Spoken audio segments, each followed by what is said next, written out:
우리에게 주신 하나님의 말씀은 창세기 31장 43절에서 55절까지 말씀입니다. 창세기 31장 43절에서 55절까지 말씀 한 절 한 절 들어가면서 읽고 마지막 55절 같이 읽겠습니다. 제가 먼저 43절 봉독해 올립니다. 라반이 야곱에게 대답하여 이르되 딸들은 내 딸들이요 딸이요 자식들은 내 자식이요 양떼는 내 양떼요 내가 보는 것은 다 내 것이라. 내가 오늘 내 딸들과 그들이 낳은 자식들에게 무엇을 하겠느냐. 을 맺고 그것으로 너와 나 사이에 증거를 삼을 것이니라. 이에 야곱이 돌을 가져다가 기둥으로 세우고 또 그 형제들에게 돌을 모으라니 그들이 돌을 가져다가 무더기를 주르니 우리가 거기 무더기 곁에서 먹고 라반은 그것을 여갈 사하두라 불렀고 야곱은 그것을 갈레시라 불렀으니 라반의 말에 오늘 이 무더기가 너와 나 사이에 증거가 된다 하였으며 그 이름을 갈레시라 불렀으며 또 미스바라 하였으니 이는 그의 말에 우리가 서로 떠나 있을 때 여호와께서 나와 너 사이를 살피시옵소서 함이라. 만일 내가 내 딸을 박대하거나 내 딸들의 단 아내들을 맞이하면 네가 함께할 사람은 없어도 보라 하나님이 너와 나 사이에 증인이 되시라 함이라. 라반이 또 야곱에게 이르되 내가 나와 너 사이에 둔 이 무더기를 보라. 또 이 기둥을 보라. 이 무더기가 증거가 되고 이 기둥이 증거가 되나니 내가 이 무더기를 넘어 내게로 가서 해하지 않을 것이라. 내가 이 무더기 이 기둥을 넘어 내게로 와서 해하지 아니할 것이라. 아브라함의 하나님 나홀의 하나님 그들의 조상의 하나님은 우리 사이에 판단하옵소서 하매 야곱이 그의 아버지 이삭이 경외하는 일을 가리켜 맹세하고 야곱이 또 산에서 제사를 드리고 형제들을 불러 떡을 먹이니 그들이 떡을 먹고 함께 읽습니다. 라반이 아침에 일찍 일어나 손자들과 딸들에게 입맞추며 그들에게 축복하고 떠나 고향으로 돌아갔더라. 네, 오래전에 제가 어렸을 적에 TV에서 방영되어서 인기를 끌었던 미국 드라마가 있었습니다. 그 후에 중학교 3학년, 2학년 때쯤인 1993년도에 다시 영화로 만들어진 그 드라마가 있는데 그 제목이 바로 도망자라는 드라마였습니다. 이 주인공이 의사였는데 그때는 제가 어려서 왜 주인공이 항상 도망만 다니는지 잘 몰랐는데 이 당시 그 영화 속의 주인공은 자기 아내를 죽였다는 누명을 쓰고 끊임없이 쫓기는 삶을 살게 됩니다. 주인공은 이 도망자이기 때문에 한 곳에 정착해서 살 수 없었는데 그러한 그 주인공을 잡으려고 끈질기게 쫓아오는 형사가 있었습니다. 그래서 늘 아슬아슬한 순간이 많았던 것입니다. 주인공이 도망가고 경찰이 계속 쫓아오는 급박한 상황을 보면서 어린 나이에 이 TV와 영화를 보면서 매료되었던 것 같습니다. 오늘 같이 읽었던 본문에서 야곱은 드디어 20년간의 종살이를 공식적으로 끝내고 자유를 얻었습니다.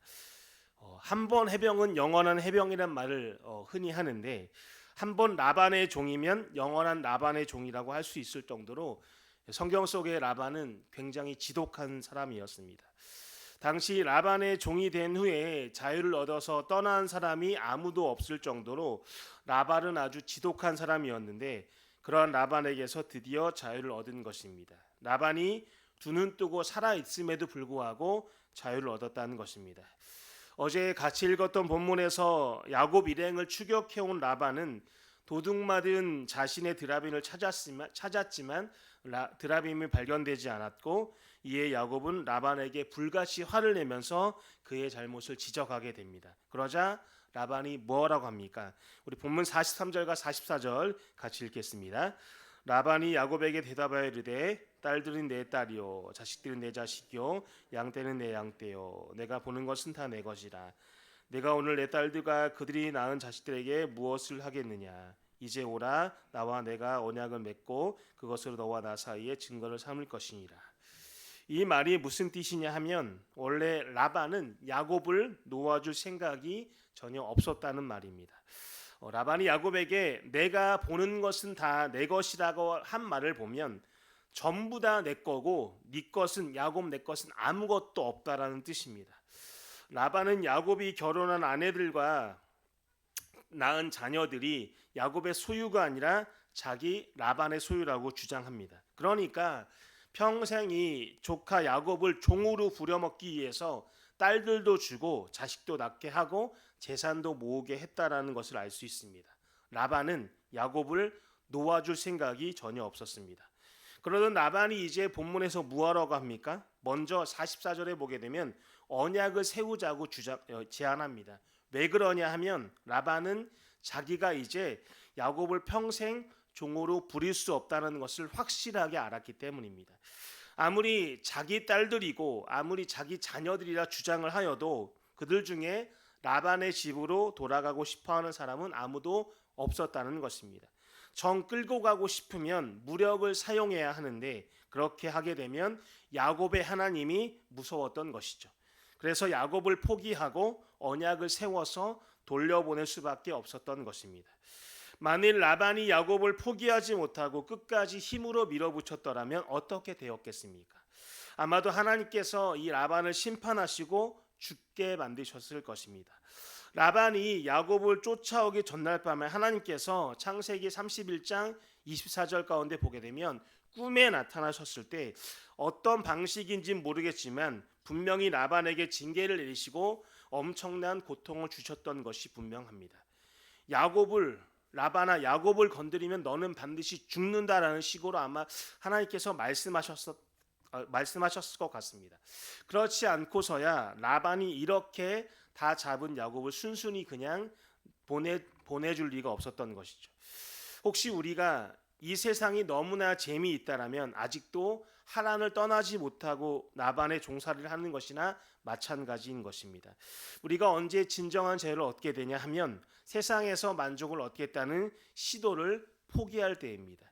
그런데 문제는 우리가 필요로 한 것들이 세상 안에 전부 다 있다는 것입니다. 세상이 요구하는 대로 따라가기만 하면 부와 명예를 얻을 수 있다는 것이죠. 우리 예수님도 이러한 사실을 인정하셨습니다. 하나님을 모르고도 온천하를 얻을 수 있다라고 인정하셨습니다. 그러나 온천하를 얻고도 생명을 잃으면 무슨 소용이 있겠냐 하면서 또한 분명히 이와 같이 말씀하셨던 것이죠. 성경은 우리가 세상의 그런 것들로는 절대 만족할 수 없다라고 계속해서 알려주고 있습니다. 그런데도 우리는 듣지 않습니다. 그래도 나는 신앙보다는 돈이 많으면 좋겠다. 그래도 다른 사람보다 많이 가지면 좋겠다 하고 포기가 안 되는 것이죠. 돈 때문에 오는 여러 가지 시험과 고통과 문제가 일어날 것을 생각하지 못하는 것이죠. 진정한 행복과 기쁨은 세상의 것을 가짐으로써 얻어지지 않는다고 성경은 계속해서 우리에게 말씀하고 있습니다. 그래서 우리는 고민이 되고 갈등이 일어나는 것이죠. 분명히 우리가 주님을 믿고 신실한 크리스천이 되고 싶습니다. 그러면서도 세상에서 잘 되기를 원합니다. 사실 세상에서 잘 안 되기 원하는 사람은 그 누가 있겠습니까?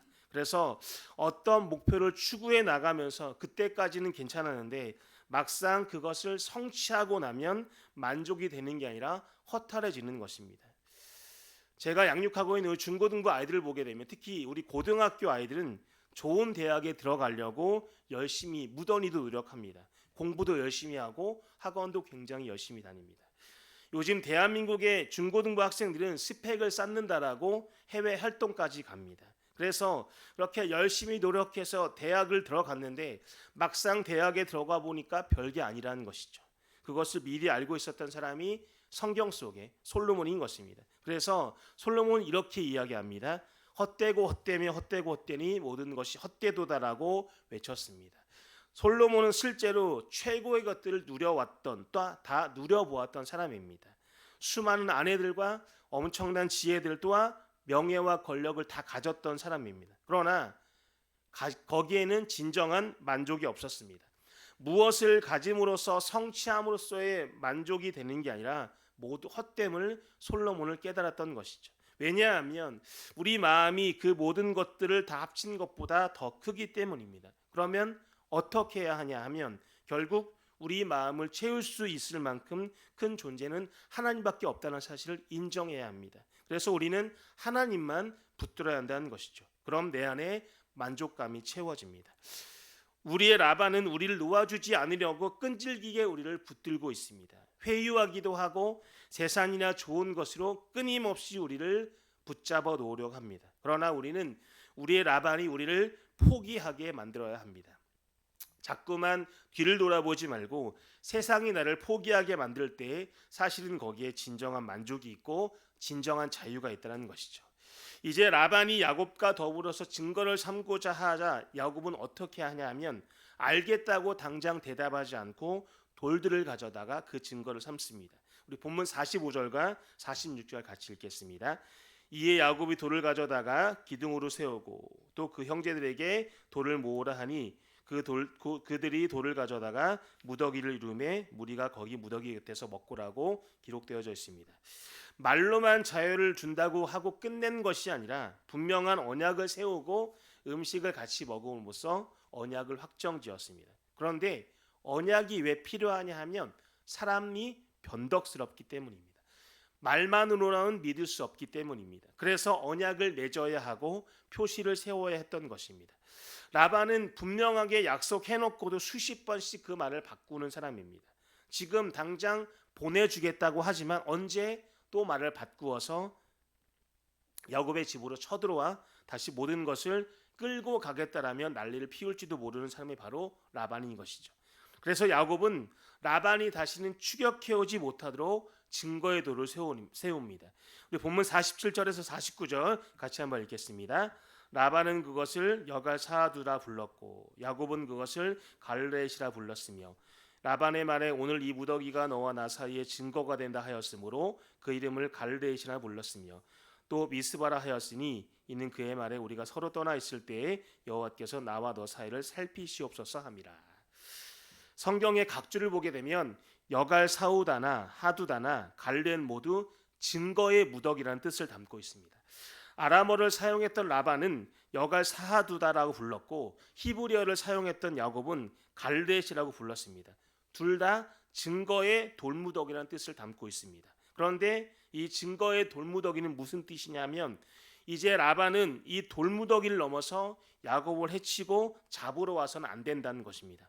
또한 야곱도 이 돌무더기를 넘어서 다시 라반의 종이 되어서 그 밑으로 들어가거나 그의 도움을 받을 수 없다는 사실을 나타내고 있는 것이죠. 이것은 둘 사이에 영원한 경계선이 되었습니다.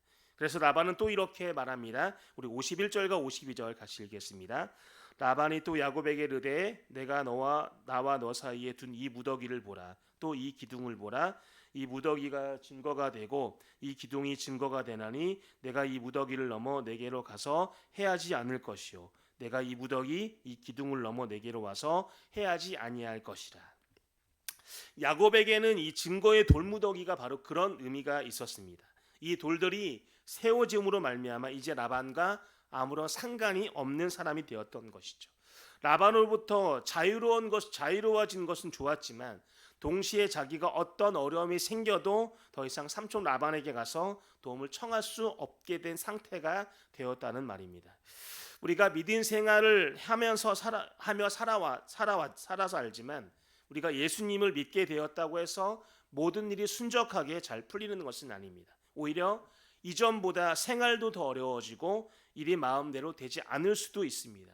그렇게 되면 소위 잘 나가던 때가 그리워질 수가 있습니다. 그래서 요즘 유행하는 말 중에 하나가 라떼는 말입니다. 이전에 잘 나가던 때를 그리워하는 그 말이죠. 그럼에도 불구하고 우리 그리스도인들은 과거로 되돌아갈 수 없습니다. 예수님을 모르던 시절로 돌아갈 수 있습니까? 전혀 불가능합니다. 우리에게는 야곱의 돌무더기와 같은 경계선이 있기 때문입니다. 그것이 무엇이냐 하면 바로 예수 그리스도의 십자가입니다. 십자가에서 죽으신 예수 그리스도를 나의 구주와 주인으로 모셔드렸기 때문에 십자가 때문에 아무리 힘들고 어려워도 하나님을 알지 못했던 그 무의미한 삶과 헛된 욕망의 삶으로 되돌아갈 수 없다는 것입니다. 십자가는 세상에 더 이상 내게 올 수도 없고 나도 더 이상 세상으로 넘어가 도움을 기대할 수도 없는 영원한 경계선이 되는 것이죠. 이제 라반은 증거에 돌 앞에서 뭐라고 맹세하냐 하면 본문 53절에 기록되어져 있는 대로 아브라함의 하나님, 나홀의 하나님, 그들의 조상의 하나님은 우리 사이에 판단하옵소서 하며 야곱이 그의 아버지 이삭이 경외한 일을 가리켜 맹세하라고 기록되어져 있습니다. 그와는 달리 야곱은 간단히 그의 아버지 이삭이 경외하는 일을 가리켜 맹세합니다. 살아계신 하나님, 지금도 아버지 이삭이 경외하며 섬기는 하나님, 오늘까지 자기를 지켜주시고 인도하신 하나님의 이름을 의지한 것입니다. 우리 54절과 55절 같이 읽겠습니다. 야곱이 또 산에서 제사를 드리고 형제들을 불러 떡을 먹이니 그들이 떡을 먹고 산에서 밤을 지내고 라반이 아침에 일찍 일어나 손자들과 딸들에게 입맞추며 그들에게 축복하고 떠나 고향으로 돌아갔더라. 이제 야곱과 라반은 새로운 관계가 됩니다. 야곱은 라반과 또 모든 사람들, 형제들, 즉 라반의 아들들과 친척들과 함께 산에서 예배를 드리고 같이 식사를 합니다. 여러분, 지금껏 나를 괴롭히고 미워했던 사람과 같이 밥 드시고 싶으십니까? 절대 같이 밥 먹고 싶지 않습니다. 그런데 야곱은 먼저 제사, 즉 예배를 드립니다. 하나님과의 관계가 잘 회복되도록 길을 열고 그 다음에 같이 식사하면서 진심으로 교제했다는 것입니다. 하나님과의 관계, 이웃과의 관계를 바로 세웠던 것이죠. 이것은 앞으로 어떤 일이 있어도 그들에게 보복하지 않겠다는 약속의 표시입니다. 나의 친척이나 이웃이나 직장 동료 혹은 교회 성도님들이나 사업체 손님은 모두 다 좋은 이웃이 될 수 있습니다. 물론 그 사람들 중에서 나를 힘들게 하는 사람이 더러 있을 수 있습니다. 그러나 그들은 하나님께서 목적이 있으셔서 나에게 보내신 사람들입니다. 놀랍게도 라반 역시 자기 딸들과 손주들을 축복하고 돌아갑니다. 야곱이 먼저 푸니까 라반도 풀리는 겁니다. 얼마나 놀라운 역사입니까? 그러므로 오늘 이 시간 혹시라도 내 마음속에 불편한 사람이 있다라면 보복하는 마음을 버리시기 바랍니다. 또 용서하면서 사랑하는 결단을 내리시기 바랍니다. 그리고 이 상황 속에 불평하고 원망하며 나아가는 것이 아니라 오히려 나를 훈련시키시는 하나님의 손길을 깨달으시기 바랍니다. 그럼으로써 이 어려운 세상 속에서 하나님의 사랑과 영광을 드러내는 우리 모두 한 분 한 분 되시기를 주님의 이름으로 축복합니다. 우리 기도하겠습니다.